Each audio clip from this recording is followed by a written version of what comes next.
welcome back to my channel. Today I'm going to be doing a reading people's assumptions of me video. I've seen these going around on YouTube and Anna Saccone did one and it was so good. I watched it the whole way through and found it so interesting that I thought I would see what you guys assume about me. So I put it out on Instagram and I have quite a lot through. So I'm just going to address all of these assumptions, say whether they're true or not, and hopefully this should be a really fun video. I had some really lovely ones through. I had a few that were like a bit rah, and I had a few that were like just so wrong. So I don't know where to start, there's so many. But my first one, I think I'll start with my friend Louise. She said that you are always upbeat and productive.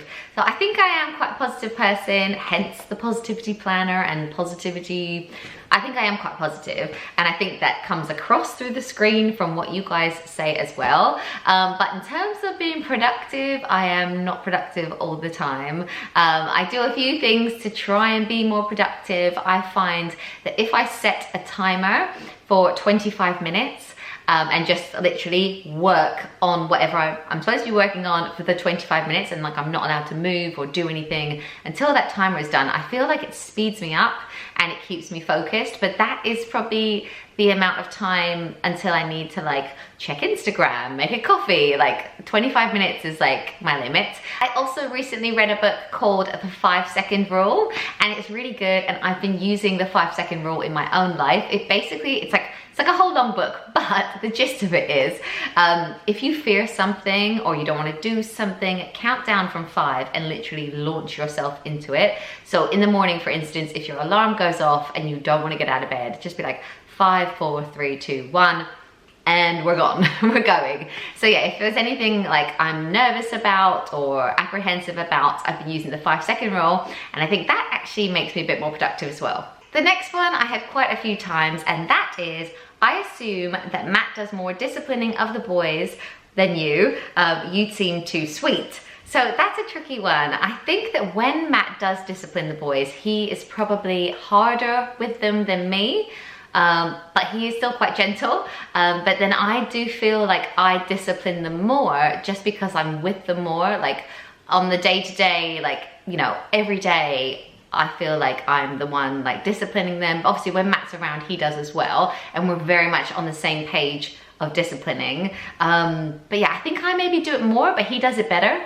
Does that make sense? Next one is, you feel awkward vlogging in public.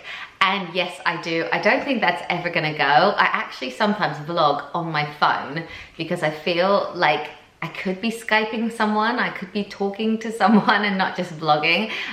So yeah, sometimes I get nervous. Less nervous on holiday. I feel like I don't know any of you, and I don't know, I don't mind vlogging as much on holiday, but I am still nervous in public, hence why I tend to vlog a lot in my car. The next one I had a lot as well, and that is, you wish you had a girl. So I don't think I do. Before I had the boys, I think everyone around me assumed I would have girls because I'm a very girly girl. Then when we found out that we were having a boy with Fraser, I just remember crying so much. I was so happy. And then I really wanted Caleb to be a boy because I really wanted to have a third. And I felt like if Caleb had been a girl and we had one of each, Matt would have been like, well, that's that then. So I was really happy that Caleb was a boy. And then when they said that Jackson was a boy, I was just like, of course he is. Like, I just knew he would be a boy because I was so used to having boys. So I don't know, maybe when they're older. People say you lose a son and you keep a daughter when they're older, but I've got 3 of them. I'm pretty sure they're gonna be hanging around. The next one is, you genuinely love your followers and we love you back, smiley face. So yes, that is very true. I honestly feel like I know so many of my followers' names. I make a real effort to read all my comments and reply back to as many as I possibly can. And I get so many emails and DMs and things for advice. And I always feel like I really want to reply because, you know, you've reached out, especially if you're a new mother and you've got a breastfeeding question or something like that. I just feel like it's so important to reply back, so I do genuinely care. The next assumption was you had unhealthy eating habits in the past. And I can honestly say I haven't. I've never suffered from an eating disorder. I do definitely yo-yo. I can put on and lose 5 pounds very easily just from, you know, I can literally have a crazy weekend and be 5 pounds heavier and then be more careful the next week and lose 5 to 10 pounds. Like, I do definitely fluctuate. So that might be why you think that. But I've always loved food. So yeah. The next one is that you're always calm and never shout. So I don't think I am a shouter, although I do have my moments. But when I get stressed out with the kids, I am more likely to have to like breathe and count to 10 before I decide what I'm gonna do. But I wouldn't say that I'm always calm. Like, I am quite a chilled person, but you can ask Matt. There are times when I am quite stressed out. If I'm really busy with work or if I have a million things to do, I can definitely get stressed out, but I probably do go inward more with my stress than like take it out on anyone around me, I think. Although Matt might disagree with that. The next one is that you're pretty confident about yourself, but that was hard to achieve. And yes, I would agree with that. And I did get quite a few assumptions through about being insecure or having insecurities. And I do think that now, at the age of 35, I'm at a good place where I do feel more confident in myself. And I think the best thing about getting older is that you don't care. Like, you just care less.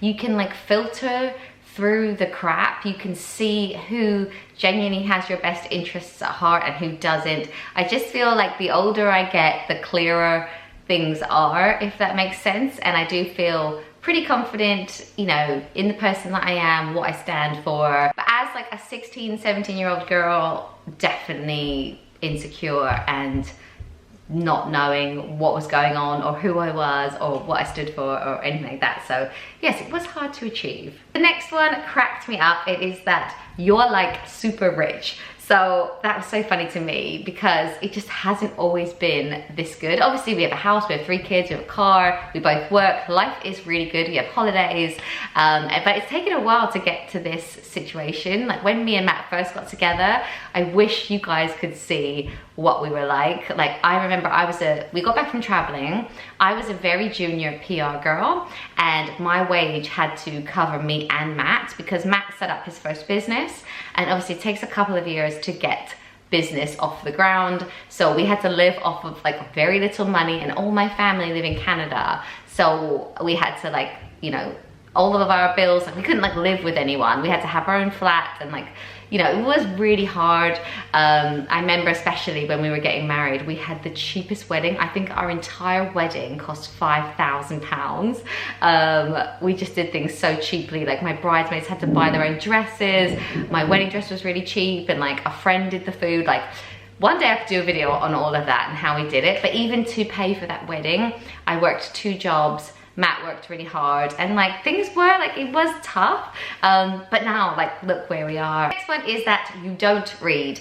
And you're right, I don't read, I listen to books. I'm obsessed with audiobooks. I've talked about that before on my channel. I just feel like I feel guilty if I sat down to read. And I know that's silly, but I struggle to relax as it is. I do still want to learn, but I need to be learning while I'm doing. I need to be cleaning or sorting out stuff while I'm taking stuff in. So I always listen to audiobooks and podcasts, but I don't really have time to sit down and read. The next one is that you wear makeup every day, and that is a fair assumption because I do.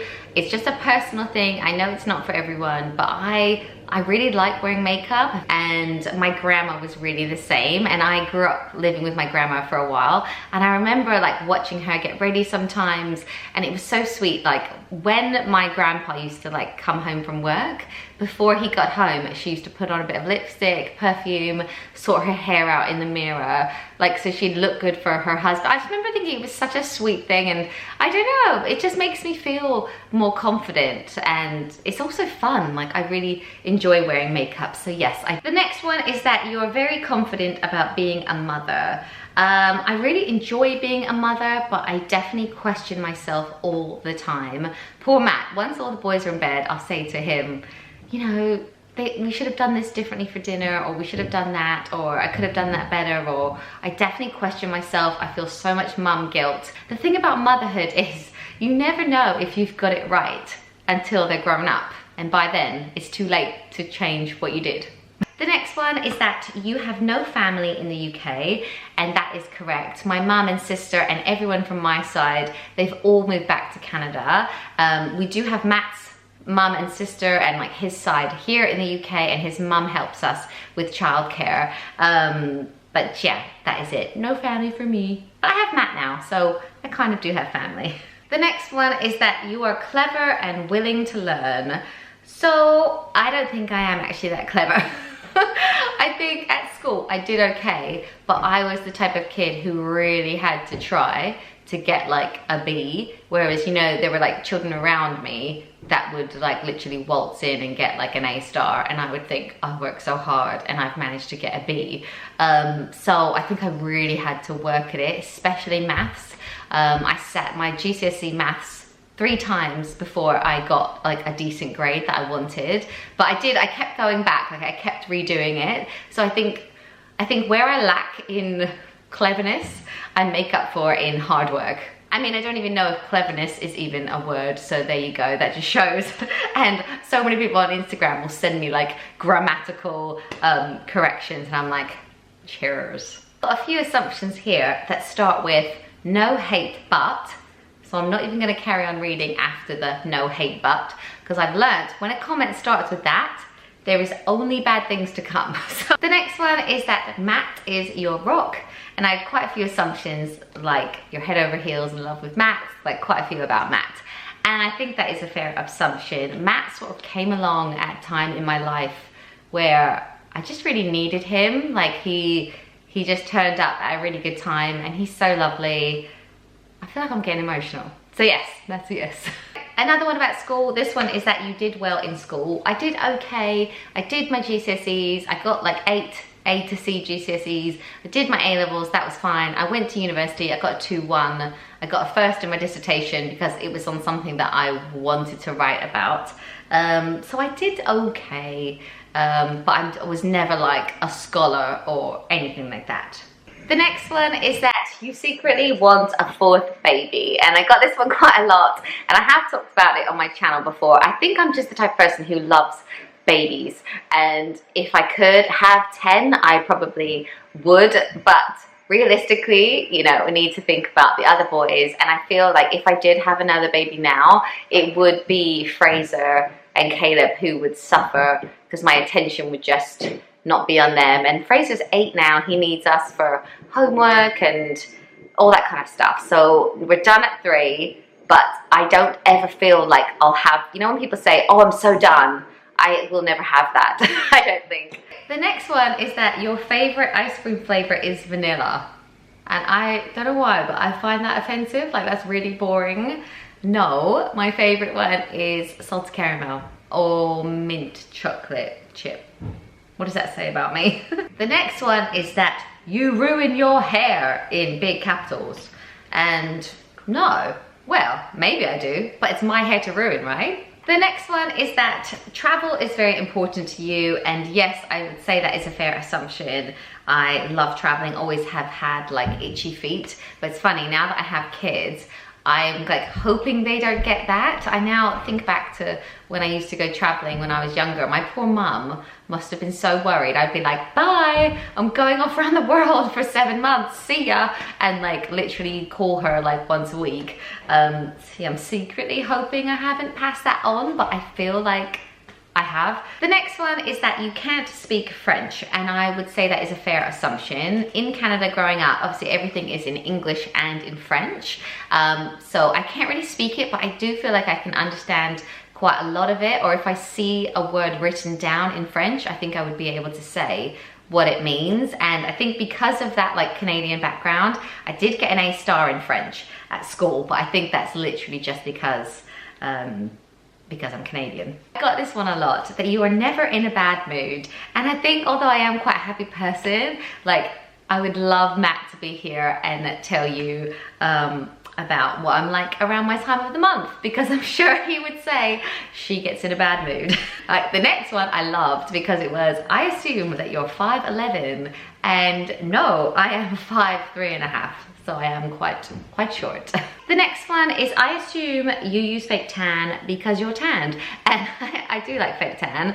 I probably put it on once every 2 weeks, like on my face, or if I have an event to go to or something like that. And if we ever go on holiday, I will have a full spray tan because I just feel a bit better around the pool when I'm a bit tanned. I actually joke, now that I have kids and I don't sunbathe, I'm browner at the beginning of the holiday than at the end of the holiday.